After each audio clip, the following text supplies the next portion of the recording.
Buongiorno a tutti, benvenuti alla conferenza stampa di presentazione di Jamie Vardy che accogliamo quest'oggi al Museo del Violino, con lui il direttore sportivo Simone Giacchetta. Se solo un mese fa qualcuno mi avesse detto che oggi sarei stato qui a presentare un campione come Vardy, gli avrei dato del visionario o del pazzo. Ma fortunatamente nel calcio certe distanze possono essere a volte anche cancellate e oggi con grande piacere, una grandissima soddisfazione personale, ma penso anche per la Cremonese stessa, per la storia della Cremonese, ho il piacere qui di presentare un campione che non ha bisogno di ulteriori presentazioni da parte mia, ma soprattutto sono qui poi a parlarvi dell'uomo Vardy, perché la cosa che più ci ha convinto su questa operazione è stata la qualità dei valori umani che ha il campione Vardy. Originally there was talk of it happening, and obviously coming into a different country it's tough, so you need to make sure you have them conversations with my wife, the kids, loved ones, because it is going to be a big change. But one thing that happened was, thanks to technology, I was able to get on a Zoom call with the manager, spoke for 45 minutes to an hour, showing his passion for the club and how he's wanting to try and push on, and just looking in his eyes and what he wanted, that really resonated with myself. And I think as a footballer it's always nice to feel wanted. You want to be able to go straight in, you want to work hard straight away, knuckle down on the training field, and then obviously once you're called upon, give your all during the game. No, it's been absolutely brilliant.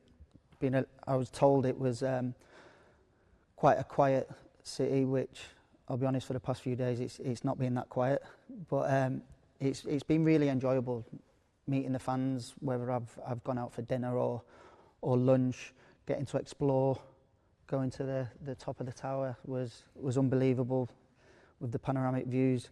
But the football side, language, it's difficult at the moment, but the one thing that's always constant is football's its own language.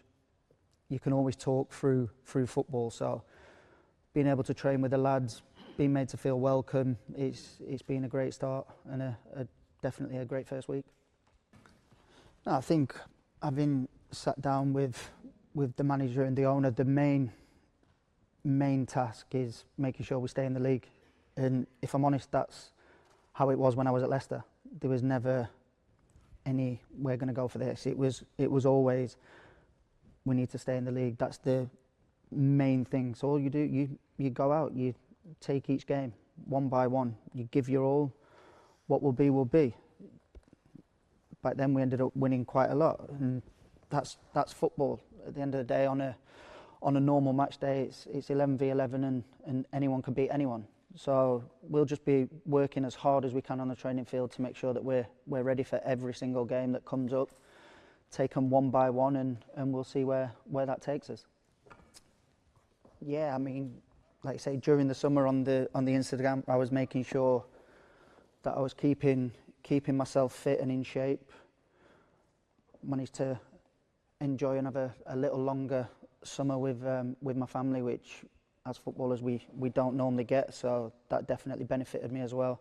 And yeah, getting back into training, like I say, it's been great up to now, with getting used to how the team works together, what the patterns are, what's asked of me as a striker. So all in all, it's been great. Like I say, I've kept myself as fit as I possibly could, and now that fitness is going up every day with training. So as for Monday, that's obviously not down to me. I'd happily say yes, but that's obviously down to the manager to pick.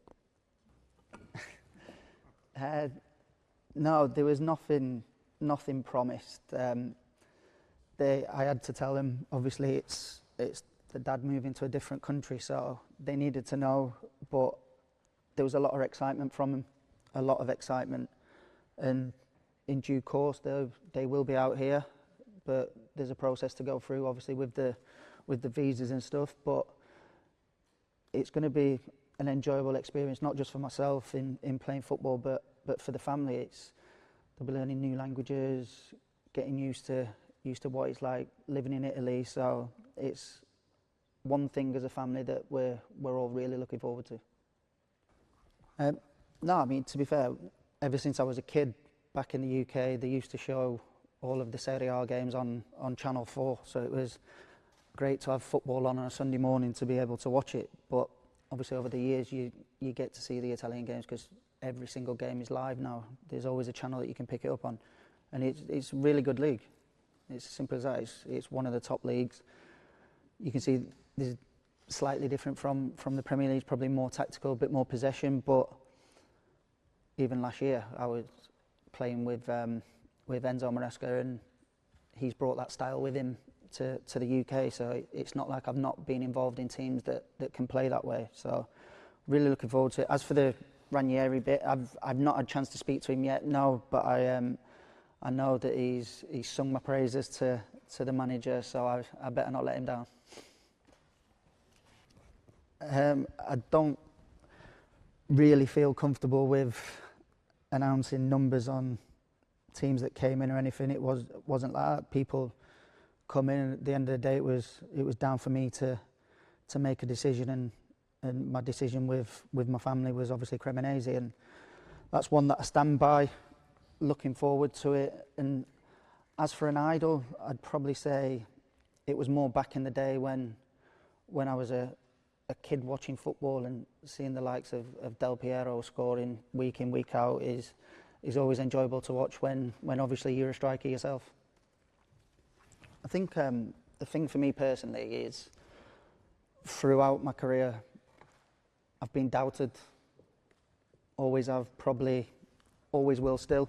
And what I've always managed to do is turn that around and prove them all wrong. And I think, speaking with the manager, there was a lot of doubt in Italy about Cremonese being able to stay in the league, and with how the manager is and the passion he's got and his work ethic, that's not what he wants.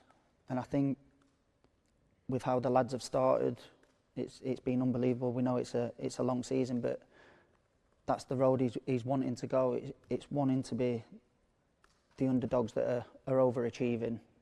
So being able to be a part of that and prove people wrong and fight for this badge, that was definitely one of the reasons.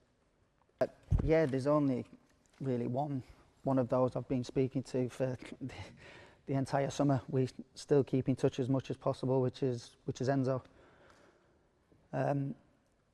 Managed to have a really good chat with him once we knew it was going to be a possibility, and did nothing but sing the praises of the club itself and the surrounding areas, Cremona as a city, everything. And it was his advice for me to come here, and that was it. Once he said that, and I managed to, like I say, sit down with my family and talk about it, there was only one place I was going to go. It'll just be slightly different until eventually they get to come out here. That's it. The good thing is kids aren't at school at a weekend, so we've already been looking at fixtures that, especially the boys, they want to come out and watch. So it'll be things like that, in me getting to see them. It's not forever. It's possibly a week at a time, but like you say, FaceTime and stuff like that, it works wonders. The kids are still buzzing that I'm saying goodnight to them every night, ringing them before I go train in the morning, before they go to school. So all in all, at the moment, it's been absolutely fine. And like you said, my wife's been by my side. She's still here now, so obviously we're both missing the kids, but it's not forever, and they'll be out here soon. Yeah, I did manage to see it. I was getting tagged in it left, right and centre. But as for how I'm feeling about playing for this club, I can't wait. I really can't wait. I'm looking forward to the games starting to come thick and fast, so that I can show people exactly what I'm about, and like I said earlier, it's about proving them doubters wrong, and making sure I'm in with the team, and we're battling for a good 90-95 minutes, because some games that's what it takes. So we'll be giving us all until the end, and hopefully that'll pick up enough results. You must be one of the doubters, and you're one that I'll have to prove wrong. Now, listen, for me, age is just a number. It really is. As long as, and I've always said it, as long as my legs are still doing exactly what they used to and still feel as fresh as they do, then I will carry on. And at the moment, there's no signs of them slowing down, so I'll keep going, and like I say, I'll be giving my all for this club. No, I managed to have a meeting with Mr. Averdi, and for someone so successful, I couldn't believe how humble he actually is, and the commitment he's got personally, not just to the club, but to the actual city itself. He was very thoughtful in bringing me a book on Cremona in English, which was easier for me to understand. But just such a nice man, wants the club to be as successful as they can be. We all, like I said earlier, we all know that the main target is making sure they stay in the league, so that then you can probably start going a bit further. But that's exactly what he wants, and he wants to see the progress that the club itself are making. And as for sitting down with my wife and children, like for all of us, I said what the decision was, and there was excitement and a buzz for a new challenge that's something completely different to what we've ever experienced before. Yeah, I watched them both while I was still enjoying a bit of time off, and the thing that really stood out is how close the lads are together and how they fight for each other. We're not silly. We know it's going to be very difficult.